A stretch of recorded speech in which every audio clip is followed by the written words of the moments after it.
like to welcome everybody, and I'm hopeful that some other folk from up above will come down and join us as well. And as we enter into some of the discussion around the whole issue of the Christian's response to climate change.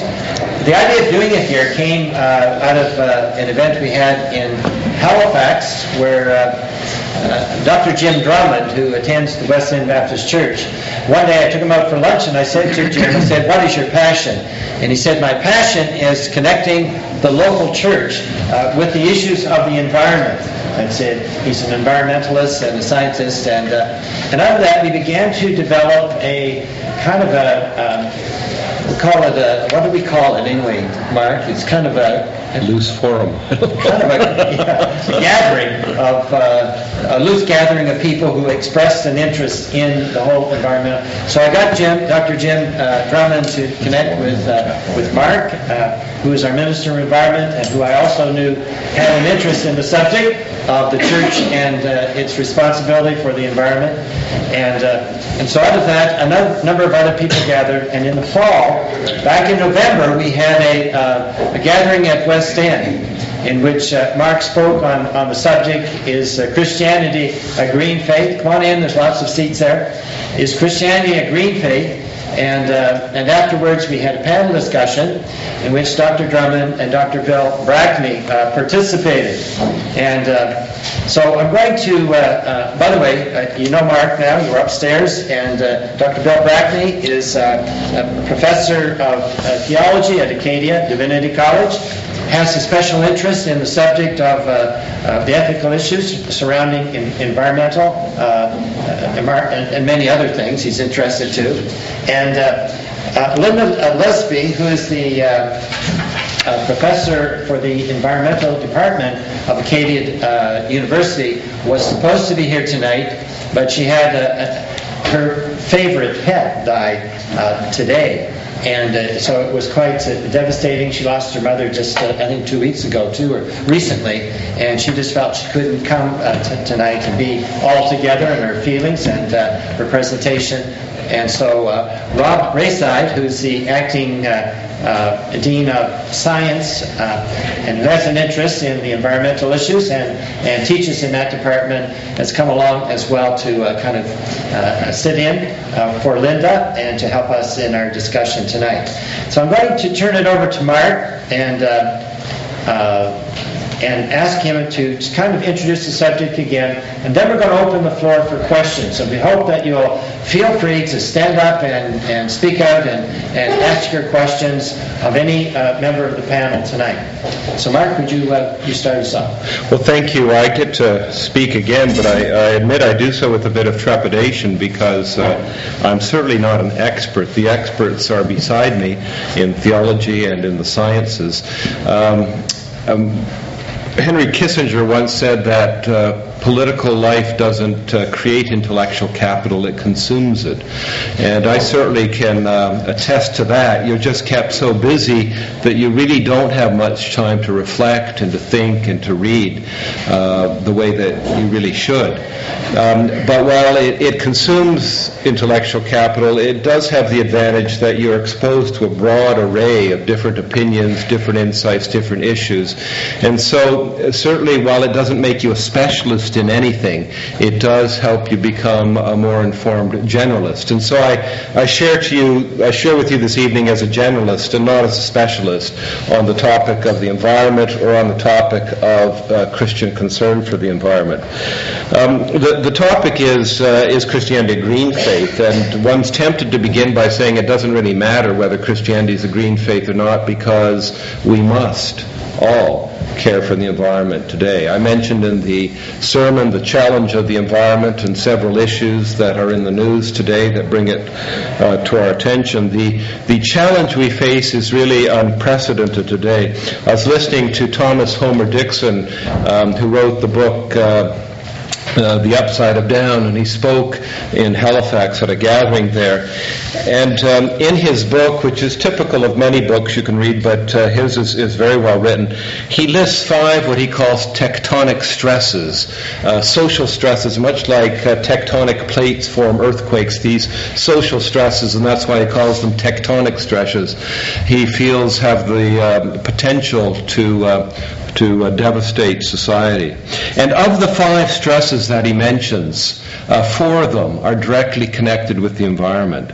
And I would say indirectly the 5th one as well.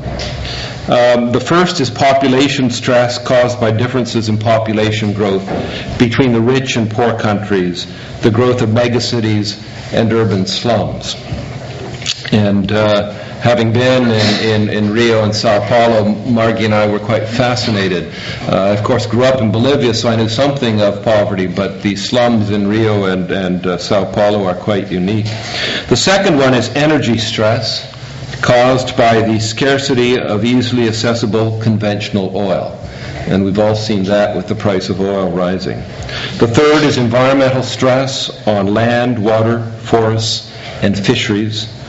The fourth is climate change stress, and the 5th is economic stress resulting from global economic instabilities and a widening gap between rich and poor. And I'd argue that that 5th is also tied in with the environment, because we know that climate change will affect the poor more than it affects the rich. One of the things that has been worrying me for quite some time is the lack of drinking water for the city that I grew up in La Paz, Bolivia, because of the retreat of the glaciers. And the drinking water supply for that city, which has been growing and which was water stressed even when I was there, is becoming very, very critical. And so Homer Dixon, in light of many and in common with many other authors, talks about the stresses, and as I said, what was fascinating to me when he went through these 5 stresses is that really 4 of them are directly involved with the environment. He writes, "We're entering a crucial time in our history. In coming decades, we'll come upon one critical juncture after another in critical succession. The choices we make and the paths we choose at each junction will be irreversible.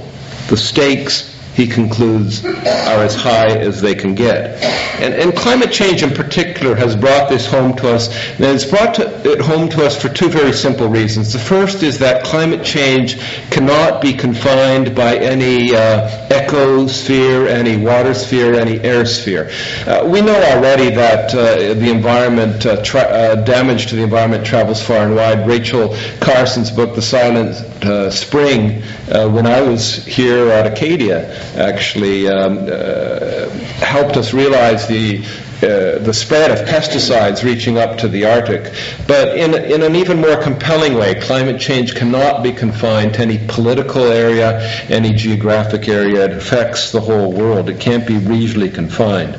And the second reason why climate change brings this lesson of the environment home to us in a very powerful way is because alone of all the environmental problems that we human beings have created, it's not made better by economic growth, but it's made worse. Harvard economist Benjamin Friedman, who's an advocate of the free market, neo-conservative author, has written a book which just came out entitled The Moral Imperatives of Economic Growth, lauding the fact that economic growth will solve all our problems. And he talks about how in pollution, countries that have grown economically have been able to deal with air pollution through scrubbers, they've been able to deal with water pollution. But then he has a confession to make. And he says that one major environmental contaminant, to use his words, for which no study has ever found any indication of improvement as living standards rise, is carbon dioxide. Indeed, the reverse is true, because our modern economies are fueled by cheap fossil fuel, which of course emits carbon dioxide. So we face this massive challenge, and really as Christians, whether we're green or not, is not really so much the issue. The issue is we have to be green, all of us, Christians, non-Christians alike. So I want to put that out because I don't want to claim any special position for Christians. But I do want to address the problem or the question whether Christianity is part of the problem or part of the solution. Because there have been many people, particularly with the environmental community, who have felt and who have stated, Lynn Margulis, for example, a colleague of James Lovelock, the founder of the Gaia theory, Lynn Margulis stated in an article, I think it appeared in the 70s, that very clearly the reason why we're in the environmental mess that we're in was because of the influence of Christianity and of the impact of Christianity upon the environment. And so this is the question before us. Now, confession is good for the soul, and I'll confess that Christians have been part of the problem. We've been part of the problem either through laziness or through lack of environmental stewardship, through our love of energy-efficient buildings. My people in waste management tell me that one of the hardest groups to get to actually recycle their organics and to stop using foam cups are churches. So, in a very simple way, part of the problem. But I want to address the deeper question, is it true that theologically and philosophically Christianity is part of the problem? Travis Nation, who's a professor of biology at an evangelical Christian university, he lists 3 reasons why many churchgoers, use his words, still consider the terms Christian and environmentalist mutually exclusive. And he writes, the roots of this hesitancy include dominion theology, which holds that nature is ours to conquer and subdue, which is what Lynn Margulis objected to. End times thinking, which sees futility and conservation based on the belief that all creation will be destroyed in the end. And slippery slope theology, which sees environmentalism as a step towards atheistic naturalism or nature-worshipping pantheism. So this criticism that is advanced by the environmental community has some resonance, not only because of our individual behavior, but also because some of the theological positions that have been taken, particularly within the conservative Christian church, Protestant church in Europe and also in North America. But the good news is that recently relationships have improved. They've improved both in Britain, and this is part of what James Hutton, who was one of the founders of the IPCC, I don't know if he renewed his Christian faith as a result of it, but very much was dedicated to and saw as Christianity as part of the solution to the climate change problem. And it's in the American evangelical churches this is happening as well. And this rapprochement between environmentalists and between the Christian community is taking place on both sides. There's a very fascinating monograph by the World Watch Institute by a fellow called Gary Gardner, entitled Evoking the Spirit, Religion and Spirituality in the Quest for a Sustainable World.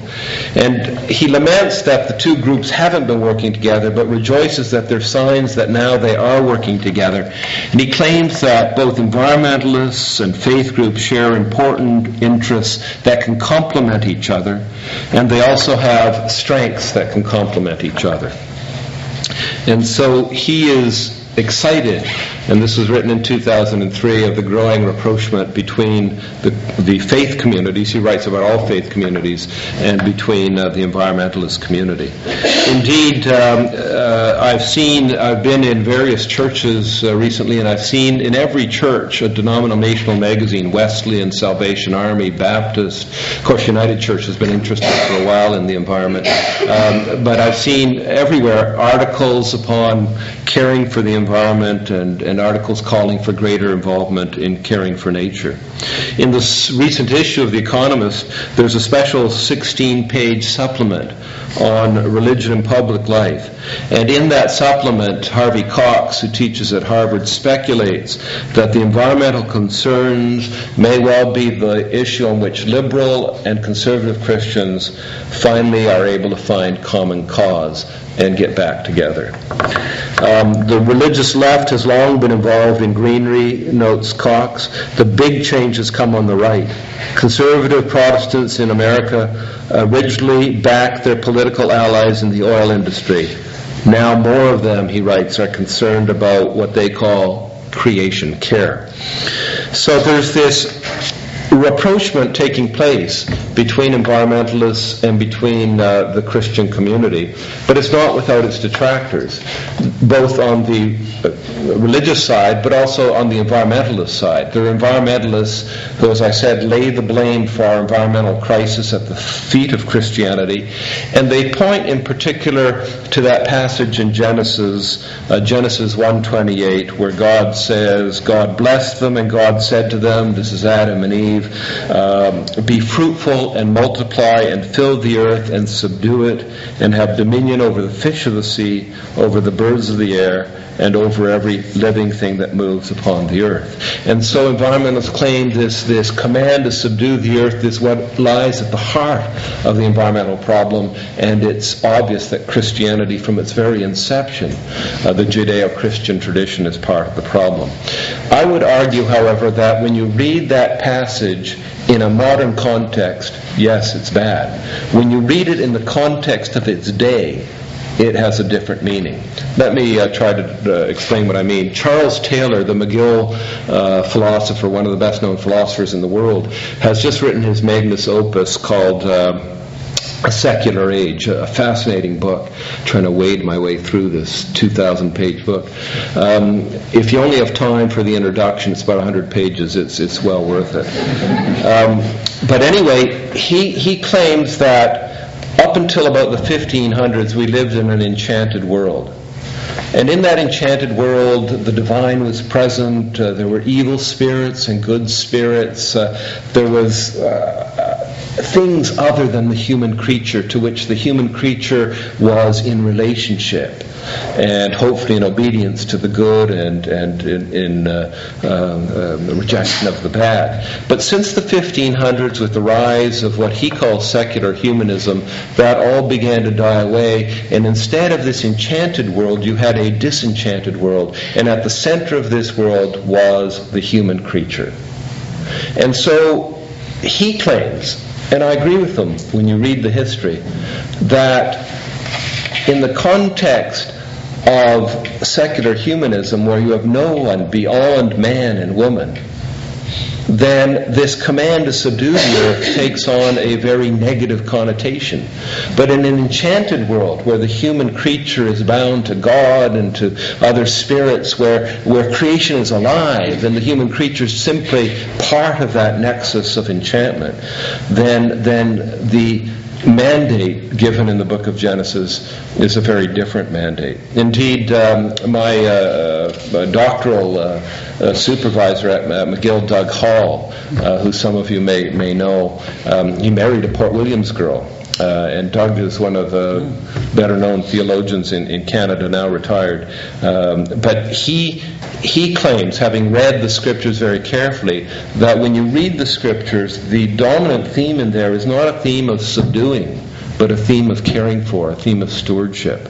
And in his book, Imaging God, he writes, the vocation of the human being, in fact, he says the image of God, the imago Dei, is not to be defined as intelligence, or Boswell once joked it's because human beings can cook and animals don't cook their food, they eat it raw. But Doug Hall said, actually, the imago Dei is found in the act of stewardship. And that's what's the very definition of what it means to be a human being. So he states that Christianity as a belief system is not to blame. I mean, as individuals we've been to blame. We've been as callous as anyone, but as a belief system is not to blame. What is to blame, rather, is a mindset, a worldview which puts the human being at the center of life and removes all other constraints, and then says to that human being, do what you will. Maximize profit, live by selfishness, and somehow, magically, everything will work out for the good. So I would argue, along with Charles Taylor and Doug Hall, that Christianity at its heart, and I'm differentiating between the church and Christians who have oftentimes behaved badly, as all of us have, but Christianity at its heart is not antithetical to caring for the environment. Indeed, at its very core, it talks about stewardship, it talks about caring for the environment. And in fact, Christianity brings 4 very important contributions which the environmentalists need to hear as well. The first is human complicity, and that's what I mentioned in my sermon, that somehow the fractured world in which we live is a result of our human disobedience, according to the story in Genesis. That creation groans in travail because of what we did, not because of anything creation did wrong, but it's fallen into in this fractured state because of us, and so it waits for us to come to our senses, for us to return to a sense of harmony with the divine. And it's important, I think, that's an important note, because the environmentalist community, wonderful as it is, can become very self-righteous and not recognize that all of us are involved in the problems of the environment.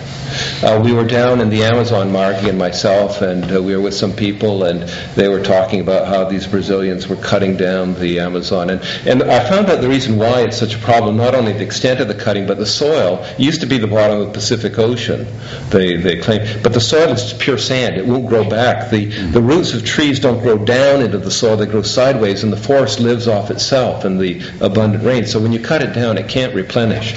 And we're all sort of lamenting this, and then Margie says, yeah, he says, but the real problem is the Brazilian wood we buy to put on our living room floor. That we're involved, we're complicit, that we can't take this self-righteous sort of, you're bad, you're a capitalist, anti-environmentalist, and I'm pure. And the environmental community tends to do that a little bit, and needs that lesson, that one lesson Christianity can be, that we're all complicit in the problems, that we all have some share of blame, be it large or small. The second thing that Christianity brings that the environmentalist community needs, although they already understand it in many ways, is that the most important value in human life is not consumerism. We have reduced human life to consumerism. That's why I was so against Sunday shopping. Everyone said, you're a Baptist minister, you're a fundamentalist from Jerry Falwell's brother-in-law or something. I could care less if the day off was Wednesday or Thursday. I just felt that it was a symbolic protest against consumerism. Because what I find in our societies now is that people go to the shopping mall not to buy, but to numb their senses. God forbid if there was a day when there was no shopping, they might have to think about what the meaning of life was all about. And Christianity recognizes that the ultimate values in life are not possessions and not the amount of goods. We don't always act that way, but we realize that's at the heart of the Christian theology. Everything today in Western society is a commodity that can be bought and sold. No wonder you have environmental problems when that's the approach. We don't know how to rein in our greed for things, and we're going to have to. There's a finite limit to the world's resources, and we have acted as if it's infinite, and as if technology, once we run out of one thing, will simply help us move on to another thing. Technology can help, but there's a finite limit. We know that, the second law of the theory of thermodynamics. We know that, and yet we live as if it isn't true. And so Christianity can help to move us away from putting an emphasis on toys. There are too many toys already blowing down the streets of Barrington Street. The toys, the plastic bags, the garbage, the ads for things. We don't need any more toys, because if we're not careful, we will demand more and more and more until there's nothing left, not only for the poor, but nothing left for the rich as well. And so Christianity brings an acknowledgement that we're all complicit in the problem. No one's pure, no one's without sin, so to speak, in theological terms. Number two, that the ultimate value in life is not consumerism, but it's loving relationships with the divine, with each other. Number three, a third lesson that Christianity contributes to the environmental discussion is that there is hope. I talked about that in the sermon, my worry that people have given up. I was at a Nature Trust dinner I had to speak at, and Margaret Atwood was the main speaker. I was just speaking before her, and her partner, Graham, what's Graham's name? Does it ring a bell, Pam? But anyway, her partner was there, and he asked me when he found out I was the Minister of Environment. He said, "Have you had an echo nightmare yet?"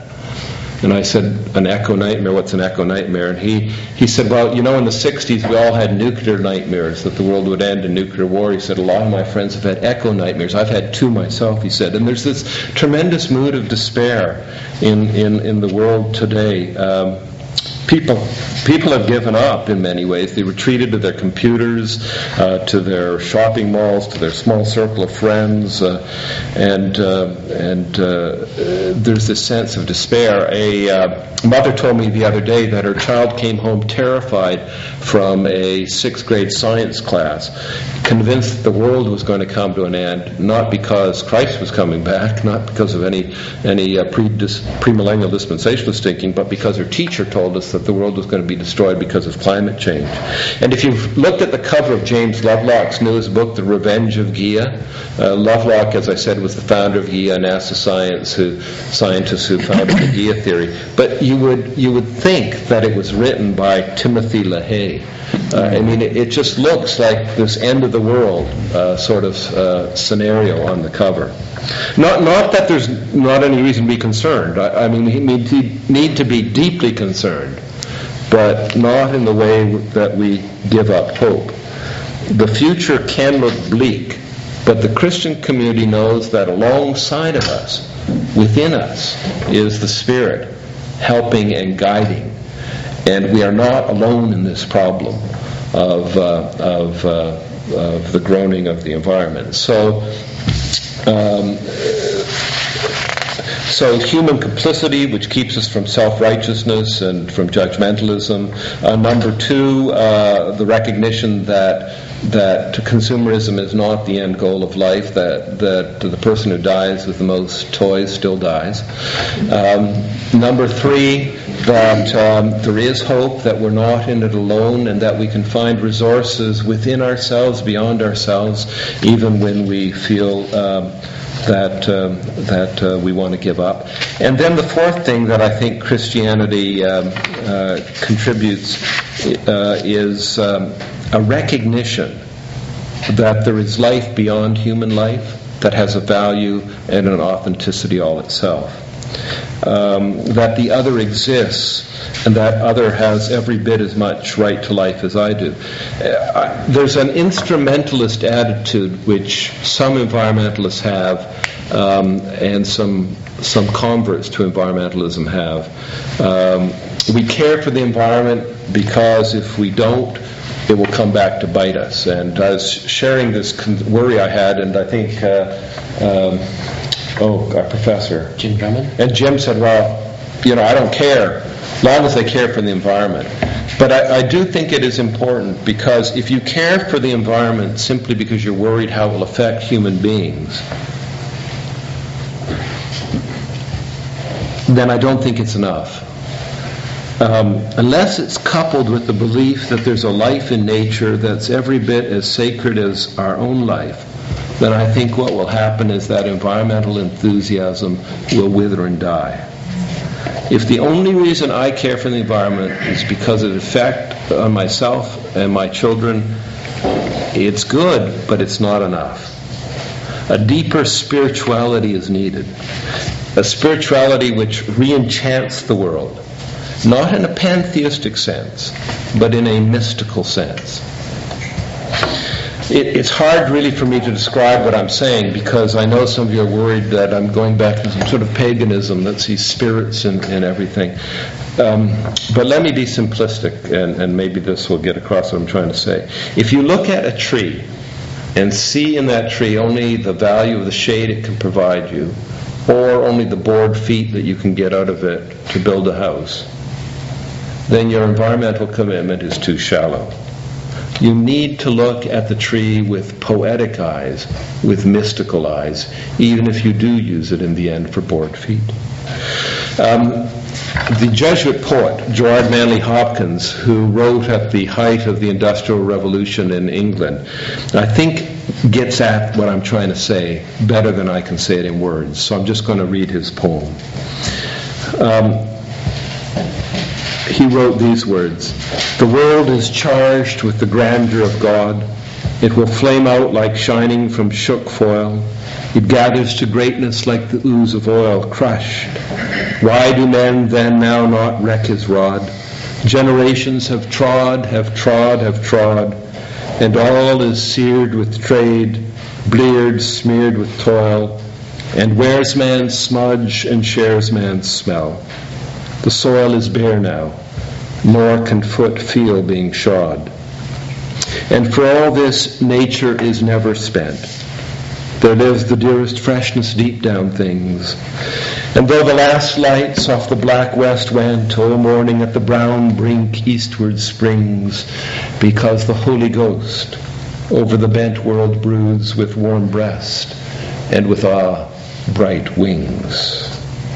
Is Christianity a green faith? I would argue yes, Christianity is a green faith. It looks forward to a renewed nature, to a nature no longer groaning and crying aloud in pain. It looks forward to that day, as the prophet Isaiah puts it, when the wolf shall live with the lamb, and the leopard shall lie down with the kid, and the calf and the lion and the fatling together, and a little child shall lead them. When the cow and the bear shall graze, their young shall lie down together, and the lion shall eat straw like the ox. The nursing child shall play over the hole of the asp, and the weaned child shall put its hand on the adder's den, and they will not hurt or destroy on all my holy mountain, for the earth will be full of the knowledge of the Lord, as the waters cover the sea.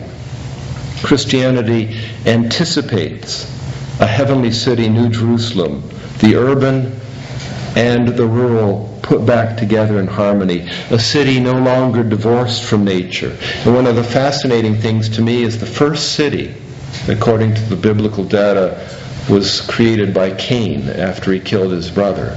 And so one would expect that we'd want in the final end to do away with cities, but instead God takes the city and redeems it and puts the garden and the trees of life in the middle of that city and brings them both together. In the book of Revelation we read, the river at the center of the city, no longer divorced from nature, is a garden, a new Eden, which flows, as the book of Revelation puts it, from the river of the water of life, bright as crystal, flowing from the throne of God and of the Lamb through the middle of the street of the city. And on either side of the river is the tree of life, with its 12 kinds of fruit, producing its fruit each month. And the leaves of the trees are for the healing of the nations. I know this is poetic language, but it's more truths in poetry, I think, oftentimes than in our philosophical arguments. And so Christianity is a green faith, I would argue. But more importantly, Christianity is a faith which calls us to be active in caring for the environment. Because every time we pray the Lord's Prayer, what's one line that we say over and over again? Thy will be done, not in heaven, thy will be done on earth, in this created world, as it already is in heaven. So not only are we a green faith, not only do we have something to contribute to the environmental community and the environmental discussion, but unless we're involved personally, we're hypocrites whenever we pray that prayer, because that prayer is a prayer of caring for social justice, but caring for the created world. Thy will be done on earth as it is in heaven. So I've yacked at you enough, and I think we want time for discussion, and I'll let the experts take over. Okay. Just one announcement. I'm really impressed with all of you, with the bribery of refreshments that was promised. You come down anyway, even though the refreshments have not appeared. We tried for several minutes to contact Carlos. They said at 6:30, but I apologize to you that the refreshment we have is of spirit and perhaps this time. My apologies. Okay, questions? Let's go. Yes. Well, my question is that I think that was great. That was really good. There's a couple of things that are bothering me about what you said. A lot of times it really sounded like it was them and us. It was environmentalists and Christians. And although you said we all have to come together, all through your talk it was them and us. And I have a hard time believing that a lot of the people on Greenpeace, when they're out in the boats and they're watching the sunsets and the sunrises and the oceans and the whales and the sea life, don't have if they don't even admit it, have a subconscious, awesome appreciation of God's creation. And so I can't even conceive of myself as them and us. Because I deeply respect what they do. And the other thing that bothers me is that I think it's great that you're saying that, but why are the teachers, the churches, not giving talks about this? Why, I think it's wonderful that you're saying we as Christians, but I don't hear the ministers giving sermons on this. And I don't hear the Baptist ministry saying, hey, every month we should connect this with the environment or that with the environment. And correct me if I'm wrong. Yeah. But I don't hear that. Okay, let's have some answers here. Bill, you want to respond to that? Yes, I would like to speak to it because I think that we're living in changing times, and as a Free Church Baptist theologian trying to be sensitive in my generation to new issues, I don't think it is we, they anymore. I just came back from a wonderful gathering of Baptists, of all people, in Atlanta, Georgia, where the so-called moderate wing of our denominational tradition has awakened. And there were 16,000 people who were there, gathered among other things to hear Al Gore talk about the new book, the new prize, the new whatever in his experience. And by the end of his sort of personal testimony within that frame of reference of his book and film, people were on their feet shouting, "This is it. We must do this." I've not seen Baptists that excited about anything like that in their churches or anywhere else for years, maybe ever. So I think there's a sea change coming among Baptists, for instance, and frankly, in a much wider circle. It was 25 years ago that evangelical Christians got together at the invitation of Billy Graham in Lausanne and later in Manila, and there's a very quiet but a sustained push toward a recognition of much broader issues. It's coming under rubrics like the whole gospel for the whole world. So I sense that once it was we, they, but now it's we're all in this together. And the other part of it that's very exciting to me is that it's not just Christians talking to Christians about this. It is Christians talking with other religious traditions around the world.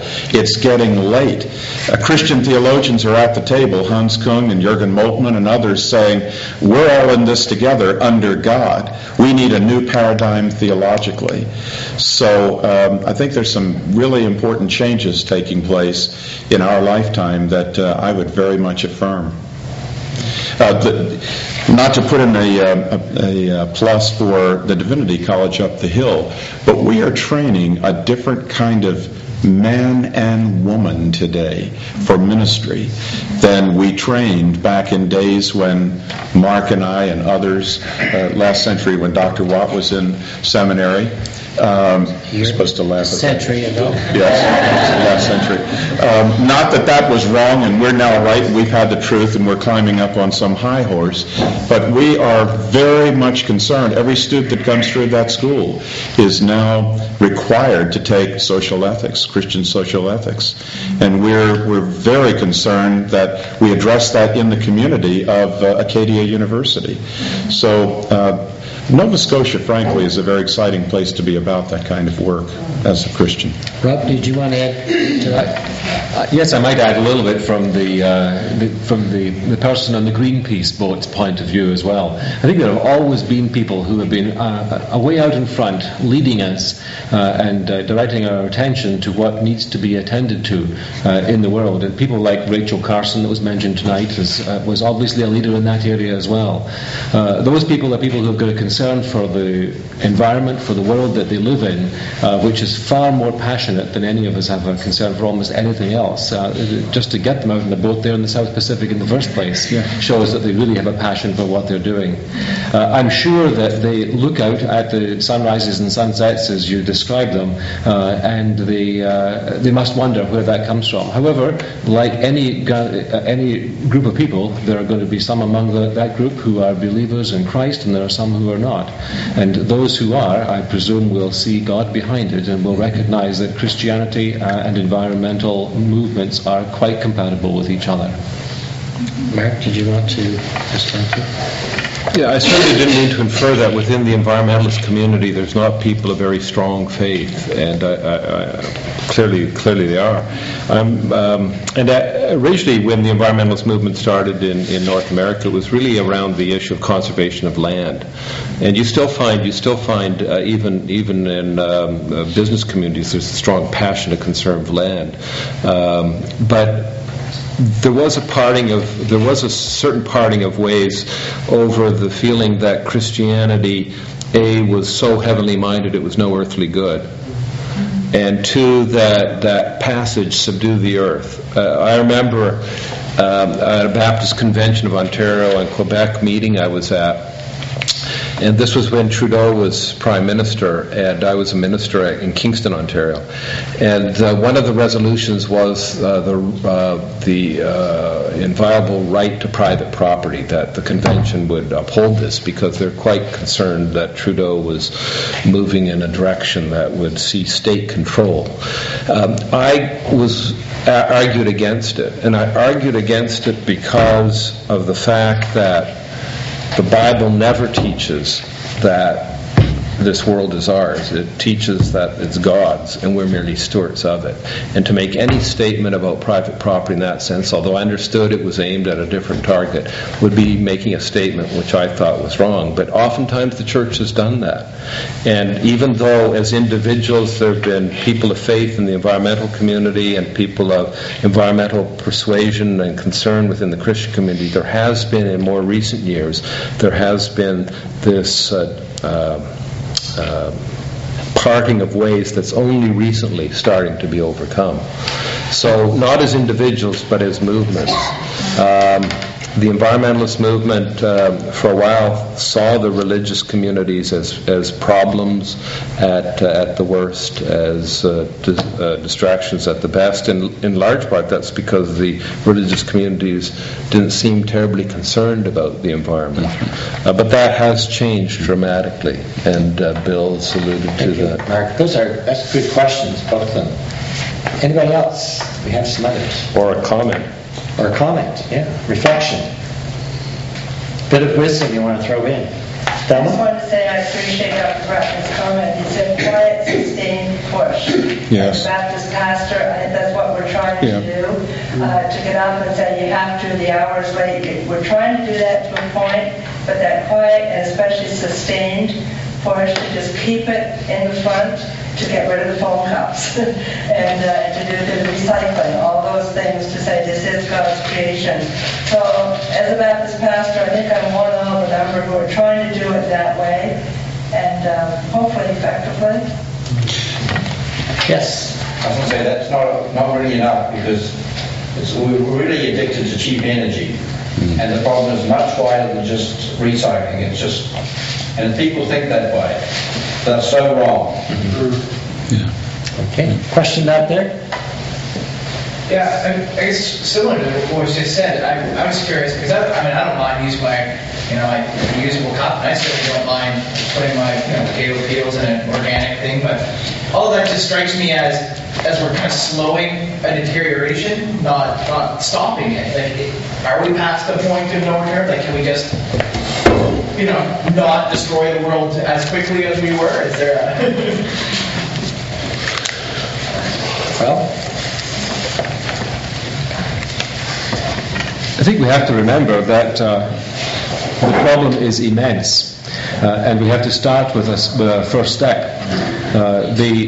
When the day comes when we stop using fossil fuels for anything whatsoever, our society will be radically transformed.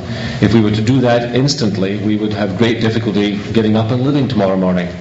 While I would certainly promote moving towards that, there's also a cost of moving towards a completely, let's say, fossil fuel-free economy. If we do that, we still have to provide the electricity, the power that runs things, the stuff that we use, the toys that we buy, all that sort of material still has to be acquired somehow. And I think we have to keep in mind, of course, that it may be cheaper to keep on using what we've got than building it all anew in the first place. As things break down, yes, indeed, we should replace them responsibly. And that's a challenge I think we all have to face. But it's not something that's going to happen instantly.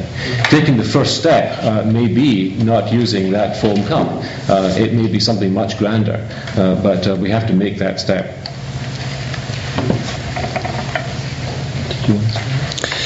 One quick comment.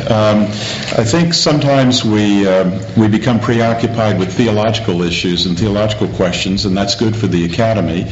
We really do need to rethink all of our doctrine, as many great theologians, and I would affirm Mark's comments about Douglas John Hull, an outstanding person now on the international scene, thinking through what doctrines of redemption and creation and humanity, justice and all of that, the church, the people of God, how they are transformed by the lens of our care for the earth and the environment.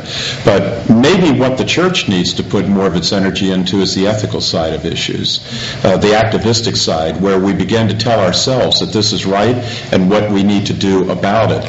I'm reminded that it was the evangelical wing of Protestantism that brought about the end of slavery. And maybe it's time that we begin to awaken our moral consciousness. We have all the right theology before us. We've got all the scientific data. My doctrine of grace says that all belongs to God and the people of God, so let's use it.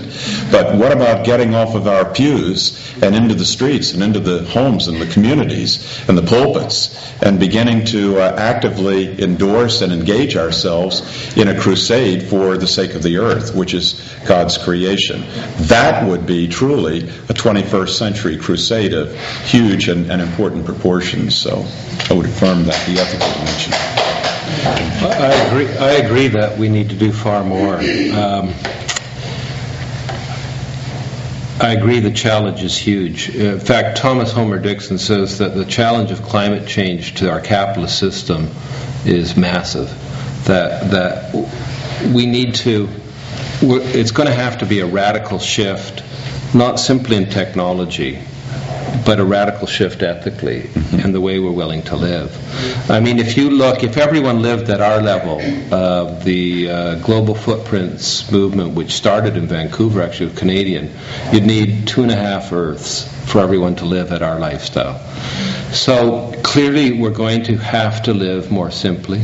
We're going to have to change how we design our cities, our communities, our transportation systems, and it's going to be a massive challenge. And I sometimes, in my moments of despair, wonder if we can do it. I mean, I draw the parallel with churches that are dying, and they won't change until they're almost dead. And then the question is, do they have enough energy to change, or will they die?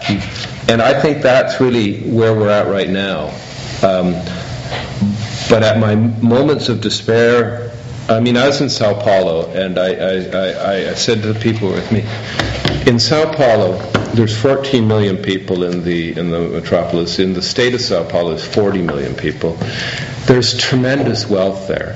But the wealthy have now moved out of their big fancy homes because they can't guard themselves properly into big condominiums where they all live together with barbed wire and guard dogs.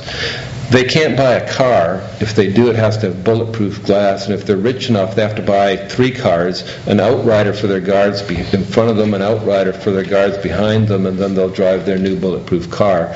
And they fly their helicopters because it's too dangerous to drive at night. So you have these favelas, these slums, where people have nothing, next to these slums for rich people. And they can't seem to get off the treadmill. Instead of sharing the wealth, they're simply creating fancy prisons for themselves. And you look at it and you say, why can't people wake up and just share the wealth better? Because Sao Paulo is very, very wealthy. But then you look at what's happening in Canada too. So I can get, I suffer from depression anyway, so I have to be careful about that. And that's why it's so important for me to realize that we're not in it alone, that the Holy Spirit's with us. And that ultimately, the hope doesn't depend just upon me. Thomas Hobbes who once wrote that the life of man is nasty, brutish, and short. The great English philosopher. He was accused of heresy because to despair of the human creature is one thing, but to despair of the human creature in such a way that you're really despairing of God is something very different. So I oftentimes despair of the human creature. I despair of myself, but I don't despair about God. And so it's a radical shift. I agree, but I think it is possible. My frustration, and the problem I find myself in is, as a politician, I'm in the role where I'm leading small incremental changes. I can't lead these big changes because I have to get people to agree with me on moving forward. And people will agree with not using foam cups, but they won't agree with more dramatic changes too easily. So it's difficult for me, and a lot of people call me a hypocrite, but I guess that's part of being a Minister of Environment. We have a saying, if we've pissed everyone off equally, we've made the right decision. I do agree the challenge is massive, and it's going to take a change in many different ways. One of we're in Brazil, and I'll shut up, but ethanol in Brazil, not corn ethanol, very bad ethanol. It actually does more damage to the environment, or can, than it solves. But sugarcane ethanol, and then ultimately cellulosic ethanol, which is ethanol from wood waste, has real potential. And I'm hoping, I don't want to tip my hand too much here because we have the CBC here tonight, but there are options to begin to lessen our impact on the environment. And if we couple that with the ethical changes that Bill's talked about, then I do think that there's hope. But the challenge is big, I'll agree. It's bigger than most of us realize, I think. Thank you. Question? Yes. Your mention of Sao Paulo brings me to my question that I'd address to all of you. And Dr. Barrett, you mentioned Canada. Mark is fine. Mark, it seems to me that we can't dissociate the social inequities of our country from the environmental. Often it's easy for the middle class to stress the environmental, even to do this through our churches, but to avoid the social growing disparity, which has grown immensely in the last 20 years. And you mentioned the barbed wire in Sao Paulo, but similar gated cities are springing up in BC, where I've just come from. And I'd like to know how you see these two as fitting together, because we are still not hearing from anyone about the redistribution of wealth, about anything about taxes. In fact, it's the opposite. Each day in the paper, we hear about how wonderful it is one party or another has reduced corporate tax or income tax. Very rarely income tax, but corporate tax is a little fit. So we're moving further away from the distribution rather than closer.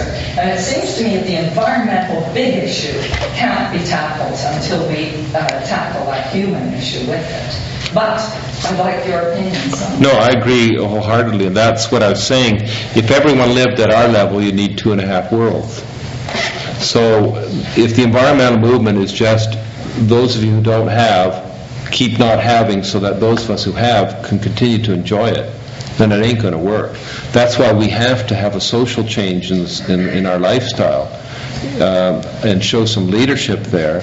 Otherwise, the message basically is a message of you guys stay poor so we can stay rich. Stop trying to get rich like us because you're doing, you're like in China, you're building coal plants. Just stay poor, right?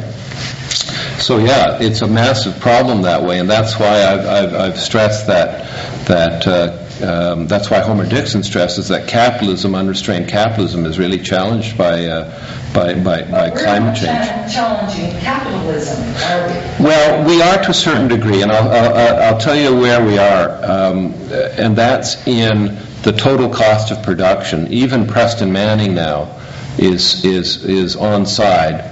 In fact, leading the charge in some ways with the total cost of production, and we've seen that in waste. We're now starting to see it. This whole discussion on carbon tax is part of it, where we as individuals should be paying for the burden, the carbon burden that we're putting on the earth. That's what Kyoto was all about. And that's why a lot of people don't like Kyoto, because the wealthy were having to pay more than the poor. But the reason was, we're the ones who created the problem. We have a responsibility and the resources to do something to fix it. And that's why it was seen as a sort of socialistic rearrangement of society. So there are things happening. On electronics now, I just introduced a program, the province did. When you buy a electronic good, you're going to pay an environmental fee, not to the government, but to the industry. Okay, and the bigger the environment, the bigger the thing you buy, the bigger the fee. And people. You say it goes to the industry, or the government? Well, it goes to the industry, who then pays to get rid of the good. So they're having to.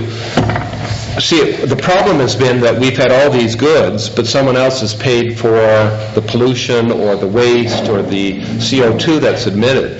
And so one of the things that's changing is that we realize that someone has to pay those costs. Someone has to look after the waste. Someone suffers from the CO2.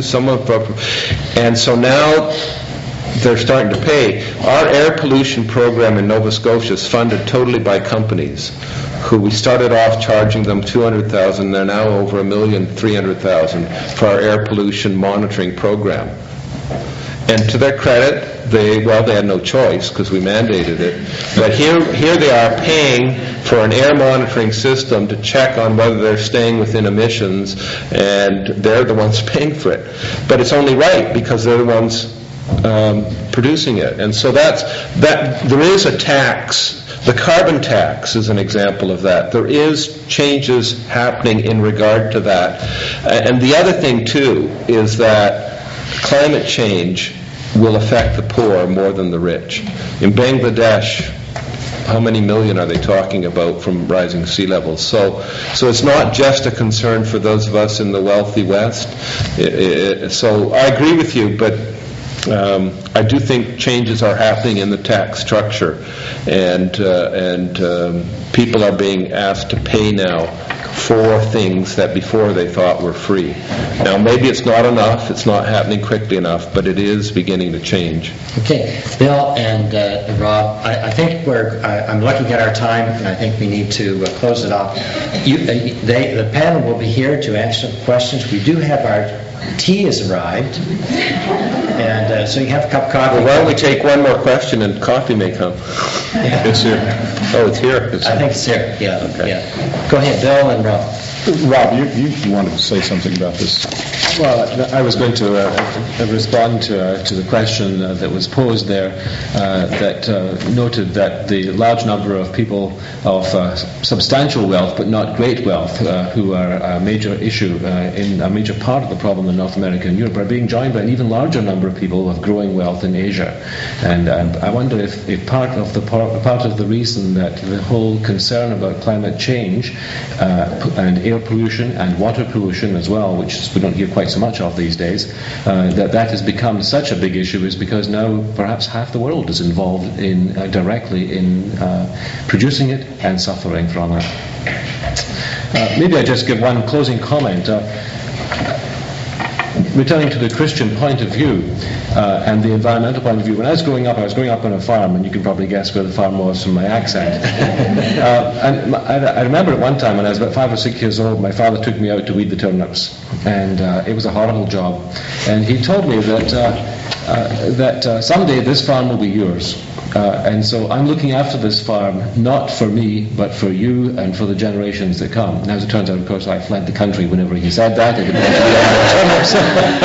But I think he had very much a Christian perspective in the way that he dealt with things as well. And he saw that his task of running the farm was to be in a responsible fashion that would maintain the quality of the soil, the resources of the farm. He cropped fields which had been seeded 50 years before in that particular grass type for hay, and so there was a renewable aspect of it. And I think until we all recognize that farming methods and our whole lifestyle can be more increasingly renewable and increasingly continual, that we've still got a long way to go. And I believe that he had a Christian background that made him state that. It wasn't because it was the economical thing to do. It wasn't. It's because he felt it was the right thing to do. And I think that until more and more of our burgeoning wealthy communities can fall into that sort of mindset, we've still got a lot of education to do. Bill? Well, I guess I want to say, by way of affirmation of my background too, that most of it was spent in the United States, where sitting on a panel like this with a person who was involved in the Department of Labor, or we wouldn't even have called it environment, you would be sure that that person was chosen because of their protectionistic attitude toward the oil companies or some other large conglomerate.